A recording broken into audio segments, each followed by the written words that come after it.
Hey, I just wanted to go over some ideas for a dominant chord because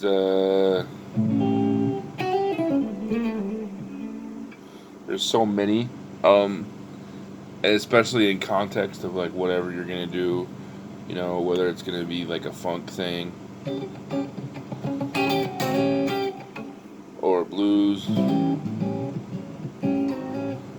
or anything in between.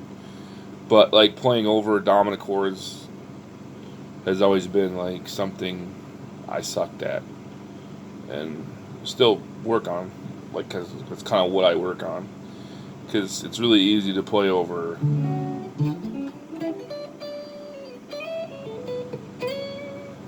a tonic chord, or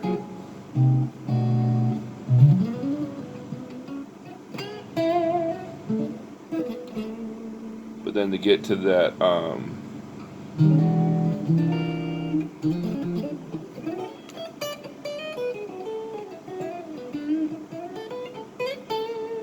to get to play over that dominant seems always to be the to be always have good ideas, because you could always, if you're a dominant, to always just play.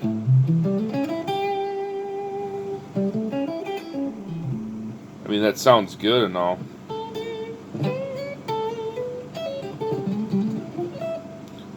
even if you're gonna do like the arpeggio, that's fine. But there's just like a couple of things you could do to make it interesting. That's not getting too far out that you're, you know, trying to do super crazy harmony stuff. But things I like to do is like successive, which means repetitive. Like you keep doing the pattern of a flat five. So instead of just playing a flat five, you do the flat five of the dominant. So if it's A, then you go to an E flat dominant. And because a tritone is that even split, it goes right back to, and then, right? But the cool thing is the seven, the flat seven is the third. The flat seven of that flat five chord, or that flat five dominant that you're going to, because there's only two chords now, right? Right? So okay, and you're also sharing the third and the seven. Okay, so A, C sharp, E, G natural, right? And then now E, G, B flat, and then D flat, which is also C sharp. So you have these two common tones, which you can resolve to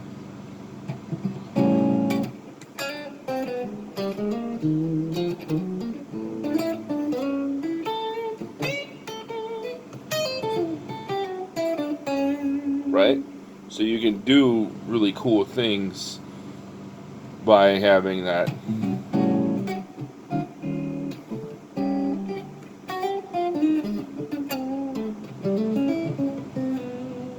Right?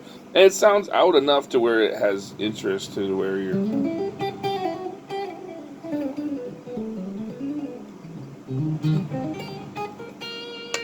So yeah, that you also get like a really cool flat nine. You know, it really gets, get a lot of interest, and it's I don't know, it's kind of limitless then, because you can also use the mixolydian of each. So now you're right, A mixolydian, and now you have E flat mixolydian. So now you have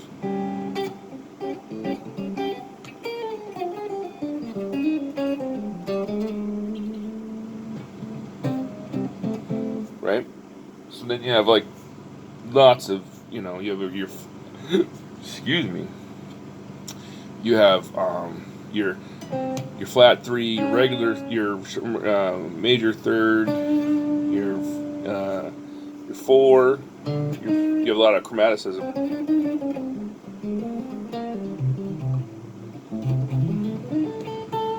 So you can really, I mean, that seems to get, you're going to get pretty close to a chromatic scale then, but it gets really interesting. I don't know. You get more flavor, you know?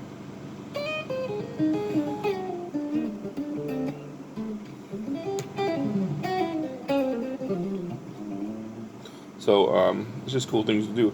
And then obviously the diminished thing, if you build it off of every scale degree, every chords cone. So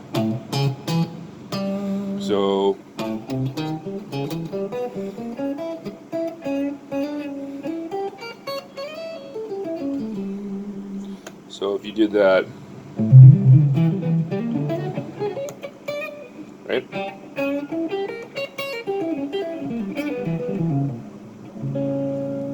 Right? You could do the same thing with a dominant, where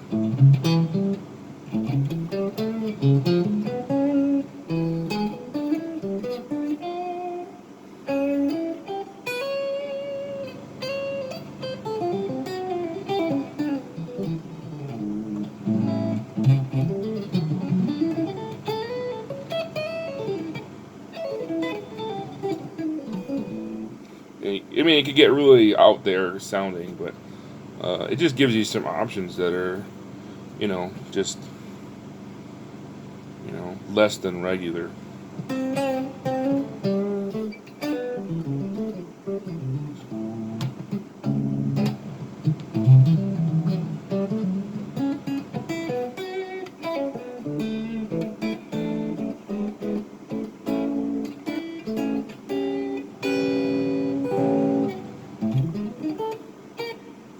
And then I guess like the other stuff like half step resolution. So like doing stuff like that.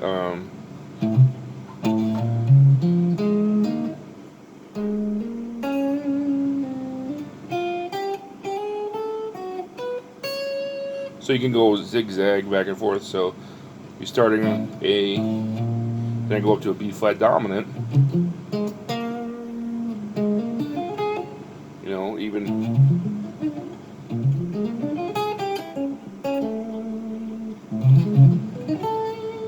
so,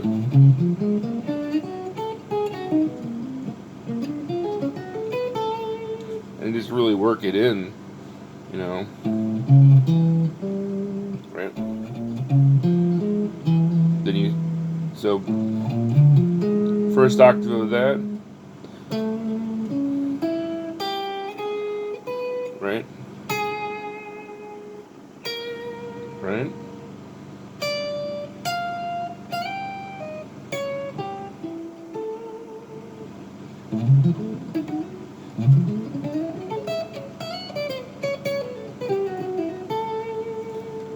And then you just make sure you resolve to chord tone of the dominant, or if you're going to resolve it to the one, in this case it would be probably a D or whatever.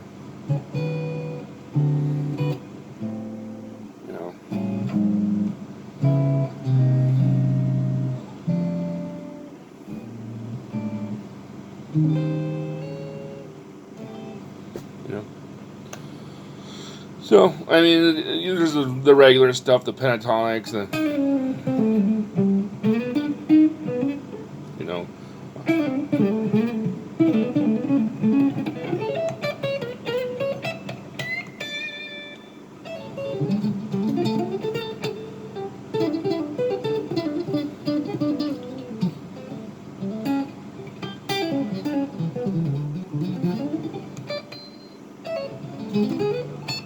then you follow the arpeggios around,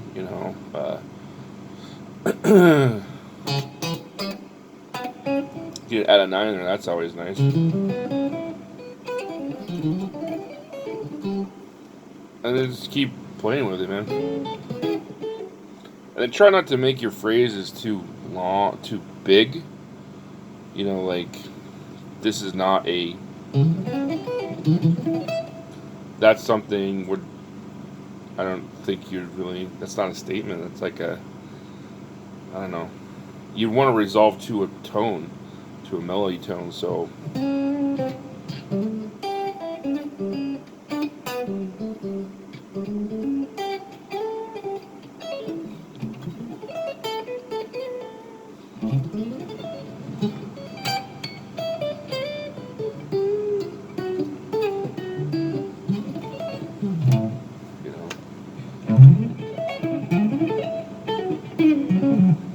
Not catching, probably catching a lot of that.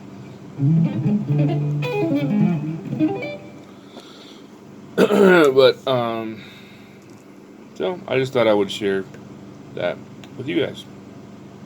Hope it finds you well.